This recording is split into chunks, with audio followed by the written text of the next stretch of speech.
Halo, gue YouTuber Kepo. Oke, kali ini gue bakal ngebahas Awkarin yang masuk daftar sebagai selebriti yang paling banyak dicari di indeks pencarian Google pada tahun 2016. Awalnya Awkarin adalah seorang selebgram dan saat ini jumlah followernya sudah mencapai 1,3 juta follower. Kemudian Awkarin menjadi YouTuber dan sukses meraih jutaan view per video. Awkarin juga sempat duet bareng Yang Lek yang videonya mencapai 16.423.000 view. Dan kemudian Awkarin merilis single sendiri dengan judul Candu yang view-nya hampir mencapai 3 juta view. Gue bakal membahas ini dari berbagai sudut pandang. Pertama gue ambil sumber dari Tempo. Kita bisa lihat ini adalah peringkat 1-10 dari artis paling dicari di Google tahun 2016. Google Indonesia membuat daftar 10 selebriti paling sering dicari di mesin Google Search, baik artis Indonesia maupun mancanegara. Peringkat 10 ada Dawin, kemudian lanjut dengan Rizky Febian, Gal Gadot, Putri Titian, Isyana Saraswati, istri Aming, Alan Walker, Song Joong Ki, Saipul Jamil. Ini yang peringkat satunya itu Saipul Jamil yang kasus HAP itu pelecehan seksual. Kemudian peringkat 3 adalah Awkarin. Hari Novida yang terkenal di Instagram sebagai Awkarin hangat diperbincangkan sekitar September lalu akibat unggahannya yang dinilai terlalu dewasa untuk anak seusianya. Tak lama kemudian perempuan yang berada di tahun pertama kuliah ini berkolaborasi dengan rapper Yang Lek untuk lagu Bad. Ya ini bisa dibilang Awkarin ini satu-satunya wakil dari YouTube dan selebgram. Kita bisa cek dari semuanya itu kalau nggak artis luar negeri ya artis TV atau nggak penyanyi terkenal. Ya di sisi lain sebenarnya ada sisi positif. Ini tandanya selebriti dari YouTube ataupun Instagram mampu menyaingi popularitas artis TV. Sisi negatifnya kenapa cuma Awkarin yang masuk yang terkenal karena kontroversi. Dimulai dari kontroversi vlognya yang dinilai terlalu mesra, terlalu berlebihan. Kemudian pakai bajunya juga terlalu seksi. Banyak kata kasar, banyak netizen menganggap Awkarin memberi contoh buruk bagi para remaja. Tapi sebagian netizen, terutama yang masih remaja, membela Awkarin dan menganggap pacaran ala Awkarin itu sweet dan gaul alias relationship goals. Setelah Awkarin sama Gaga, Awkarin membuat video nangis-nangis kemudian diupload ke YouTube dan menjadi viral. Tapi nggak lama kemudian Awkarin hapus video itu karena banyaknya cemoohan.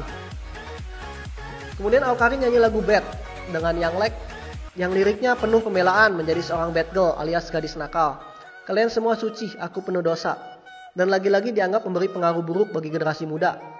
Puncaknya Awkarin sampai dipanggil oleh KPAI karena laporan masyarakat terutama orang tua yang mengaku resah dengan konten Awkarin. Dan gue akui waktu gue bahas soal Awkarin dan Anya Geraldine dipanggil KPAI, video gue aja mampu mencapai 1,4 juta view. Ini view terbanyak gue sampai saat ini. Diraih karena membahas Awkarin. Ini salah satu bukti kalau Awkarin memang sangat dicari di indeks pencarian, artinya sangat terkenal. Dan soal Awkarin ini sempat juga ditanyain sama Detik ke bos Google. Kita bisa cek di sini bos Google Indonesia. Awkarin masuk dalam urutan ketiga pencarian terpopuler di Google selama 2016 untuk kategori selebriti. Kita nonton videonya sebentar.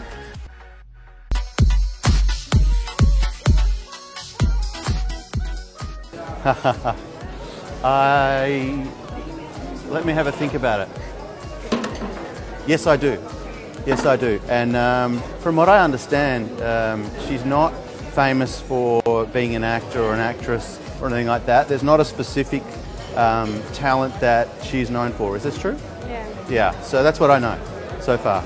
I don't know much about her other than that there's not, because I asked about her, I said, is she an actor or is she a singer or whatever? And the friends I asked couldn't quite give me a what is it that she's famous for. Intinya Tony Keosgen bingung sebenarnya Awkarin itu terkenal karena apa. Yang pasti bukan karena bakatnya dan Tony Keosgen juga bingung apa yang bisa dikagumi dari seorang Awkarin. Dan walaupun Awkarin banyak hater, tapi banyak juga fansnya. Kita bisa lihat dari sudut pandang fansnya. Karena menurut para remaja, terutama karena kebanyakan fansnya Awkarin itu remaja, mereka kagum dengan Awkarin karena Awkarin itu begitu keren, begitu gaul, gayanya oke, dan sepertinya bebas melakukan apa saja tanpa perlu khawatir pandangan orang. Katanya sih menjadi diri sendiri. Dan gue tertarik sama artikel yang ditulis oleh Joshua Simatupang. Saya hidup di mana Awkarin jadi panutan.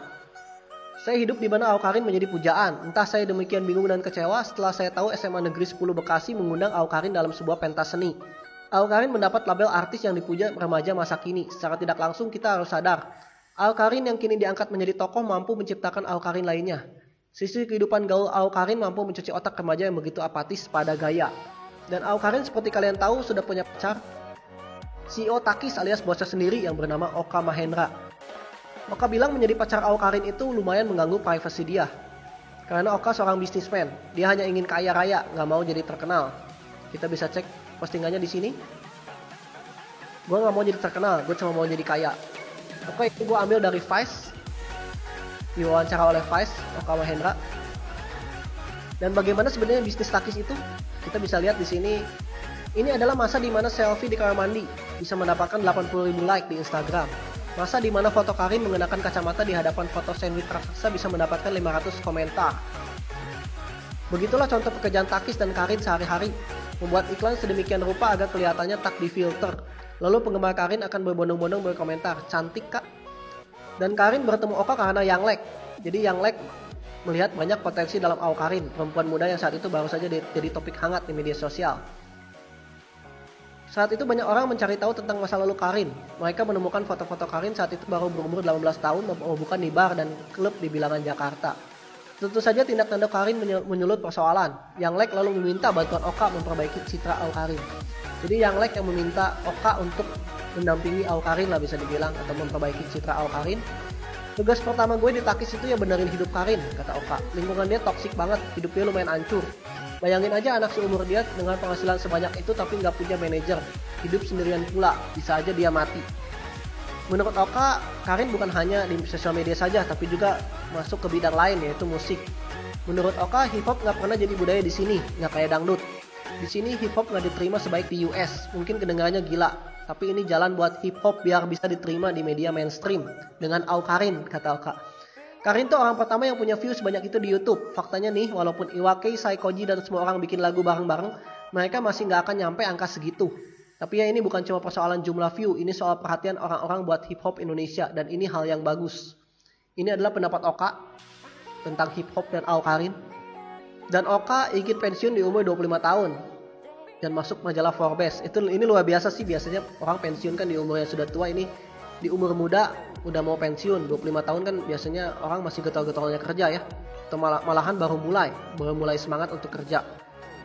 Dan Vice juga mewawancara fans fanatiknya Awkarin. Kebanyakan dari mereka adalah fans fanatik Awkarin. Saya menanyakan alasan mereka bisa begitu cinta pada Awkarin, selebriti yang kini sangat sering dihujat. Dan jawaban mereka adalah dia terus ngomong apapun yang dia mau dan gak peduli orang mau mikir apa. Menurut gua dia real, gak kayak kebanyakan orang. Jadi kalau dari hasil wawancaranya kita tahu kalau ya bisa kita simpulkan lah, mereka mencintai Awkarin karena Awkarin itu menjadi diri sendiri alias jujur. Kita bisa cek juga di ASFM-nya Awkarin. Love you kak, kalau jadi diri kakak sendiri buat kakak bahagia, kenapa harus jadi orang lain? Ya kan, kata Nabila Putri. Ini udah pasti masih ABG, masih kecil, mungkin SMP gitu kali ya. Gue juga gak tahu, tapi dari kata-katanya sih ya sepertinya begitulah. Ya dan seperti kata Alin Susanto, pola pikir remaja dan orang dewasa memang gak bakal bisa sejalan. Jadi ya biarin aja mereka menikmati momen sweet mereka itu, kata Alin Susanto.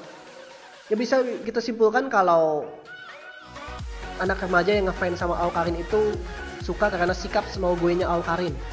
Semau gue itu ciri khas ABG yang masih labil, jadi Awkarin bisa dibilang mewakili mereka semua. Itulah yang membuat Awkarin begitu dicintai oleh fansnya, karena mereka mirip. Sifat Awkarin mewakili yang dianggap keren oleh mereka, mewakili gaya remaja, dan ya banyak dari para remaja yang ingin meniru gaya dan karakter Awkarin. Kalian yang sudah dewasa mungkin berpikir dulu masih remaja ada yang pernah ngerasain, ada yang pernah nakal dan bangga memamerkan kenakalannya karena dianggap keren. Sama seperti Awkarin sekarang. Khas kenakalan semua gue yang dianggap keren oleh remaja dengan alasan menjadi diri sendiri. Dan yang penting happy. Tapi tentunya gak semua remaja berpikiran seperti itu. Para hater Awkarin juga banyak. Dan tentunya mereka berseberangan dengan Awkarin. Kalau gue lihat sih sekarang banyak di sisi yang kontra Awkarin. Bisa dilihat dari jumlah dislike dan komen-komen yang kurang mendukung Awkarin di setiap videonya, terutama video klipnya. Oke, mungkin segitu dulu dari gua tentang Awkarin. Gua udah kemukakan fakta dan pendapat gua. Sekarang bagaimana dengan pendapat kalian? Awkarin terkenal karena apa? Dikagumi oleh fansnya karena apa? Mari kita sama-sama bertukar pendapat. Kalian bisa tulis di kolom komentar. Jangan lupa untuk like, share, dan subscribe channel gua YouTube Kepo. Always positive thinking. Ciao.